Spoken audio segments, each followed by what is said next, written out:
Yesterday, the president of the Philippines stood before his nation and made an announcement that would have been unthinkable 10 years ago. We are going to launch a rocket into space. And here's the thing. The Philippines isn't even the most surprising country on the list. Right now, more than 70 nations have active space programs. Indonesia is building satellites. The UAE has already sent a probe to Mars. Rwanda operates its own Earth observation satellite. Countries that couldn't build a highway 20 years ago are now planning launch pads. And nobody is asking the question that should terrify all of us. What happens when Earth's orbit runs out of room? Now, before we go any further, let's be clear about what the Philippines actually announced, because President Marcos used the word space, and that's generous. What they're planning for 2027 is a sounding rocket, a small liquid-fueled test vehicle that will carry a 2-kilogram payload to an altitude of about 5 kilometers. For reference, commercial airplanes fly higher than that. The edge of space, the Kerm line, sits at 100 kilometers. This rocket won't come close, but here's why this story matters anyway. It's not about the Philippines. It's about what the Philippines represents. They've partnered with a South Korean startup called Perigea Aerospace, a Samsung-backed company developing small orbital rockets that could eventually launch satellites for under $3 million a pop. The Philippines is building a spaceport in Cagayan, near the equator, which gives rockets a natural velocity boost from Earth's rotation. And they're training Filipino engineers in South Korean rocket labs right now. This isn't a publicity stunt. This is a country building the infrastructure to become a commercial launch provider. And they're one of dozens doing exactly the same thing. Here's the part nobody wants to talk about. Low Earth orbit, the zone between about 200 and 2,000 kilometers above your head, is getting dangerously full. Right now, there are roughly 7,500 active satellites up there. That number was under 1,000 just 15 years ago. But active satellites aren't the real problem. The real problem is everything else. 34,000 pieces of tracked debris larger than a softball are circling the Earth right now. And then there's the invisible threat, an estimated 130 million fragments between 1 millimeter and 10 centimeters. Too small to track. Too fast to survive. A fleck of paint traveling at 17,000 miles per hour hits with the force of a bullet. In 1978, a NASA scientist named Donald Kessler published a paper with a simple warning. If low Earth orbit gets crowded enough, collisions will create debris that causes more collisions, which creates more debris, which causes more collisions. A chain reaction. Self-sustaining. Unstoppable, they called it Kessler syndrome. And for decades, people treated it like science fiction. It's not science fiction anymore. We've already seen what happens when things go wrong up there.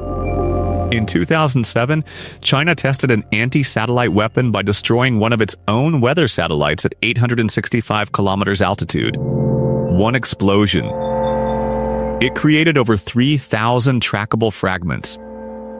19 years later, in 2026, those fragments are still orbiting. Still dangerous, still causing close calls every single week. In 2009, a defunct Russian satellite slammed into an active American communications satellite at nearly 12 kilometers per second. Neither had any warning.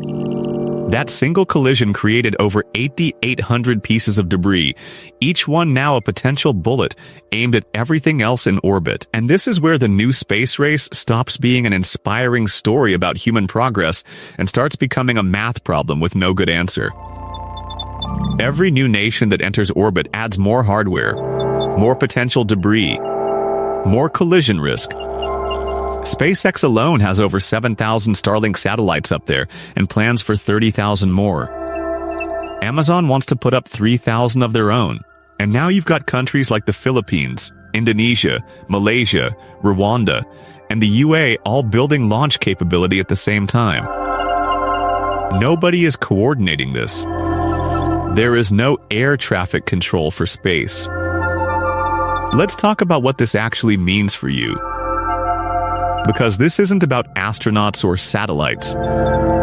This is about Tuesday morning. Your phone's GPS. The routing that gets your Amazon package to your door. The weather forecast that tells you whether to pack an umbrella. The timing signals that synchronize every bank transaction, every stock trade, every power grid in the country. All of it runs through satellites in low Earth orbit.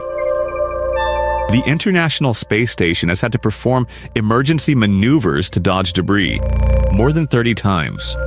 The IS, with humans on board. And here's the number that should keep you up at night. According to tracking data from early 2026, there are hundreds of genuine close-call conjunction events every single week, not in the same general area close. Objects passing within a few hundred meters of each other at relative velocities exceeding 11 kilometers per second. At those speeds, there is no time to react. No warning system fast enough. One bad week. One unlucky collision in a crowded orbital band. And the cascade begins. The FCC now requires satellite operators to deorbit their spacecraft within 5 years of end of life. That's a start. But it only applies to American operators. China doesn't follow FCC rules. Neither does Russia. And most of these emerging space nations have no debris mitigation regulations at all. The European Space Agency is developing missions to actively remove debris from orbit, essentially a space garbage truck. But that technology is years away from being operational, and the debris problem is growing faster than anyone can clean it up. There's a term that engineers use for what we're building toward. They call it launch denial. A point where certain orbital bands become so contaminated with debris that launching new satellites into them becomes either impossibly risky or impossibly expensive. And if that happens to the most popular orbits, the ones that carry GPS, weather monitoring, and military surveillance, the consequences cascade straight down to Earth. So here's the uncomfortable truth. The Philippines launching a sounding rocket 5 kilometers into the air isn't a threat. It's barely a footnote. But it's a symptom of something much bigger. Humanity is racing into orbit faster than it's learning to share it. And the math doesn't care about national pride or commercial ambition. Every object we put up there increases the probability of the collision that starts the chain reaction we can't stop. Donald Kessler wrote his paper in 1978 and called it a theoretical risk. Nearly 50 years later, some NASA experts believe we may have already crossed the threshold. Not into the full cascade. Not yet. But into a zone where the cascade becomes inevitable unless we change course. 70 nations. Tens of thousands of satellites. 130 million invisible bullets. And no one in charge. The space race used to be about who could get there first. Now the real race is whether we can keep orbit usable before we lock ourselves out of it for good. What do you think? Is there a realistic way to manage this, or are we already past the point of no return? Let me know in the comments.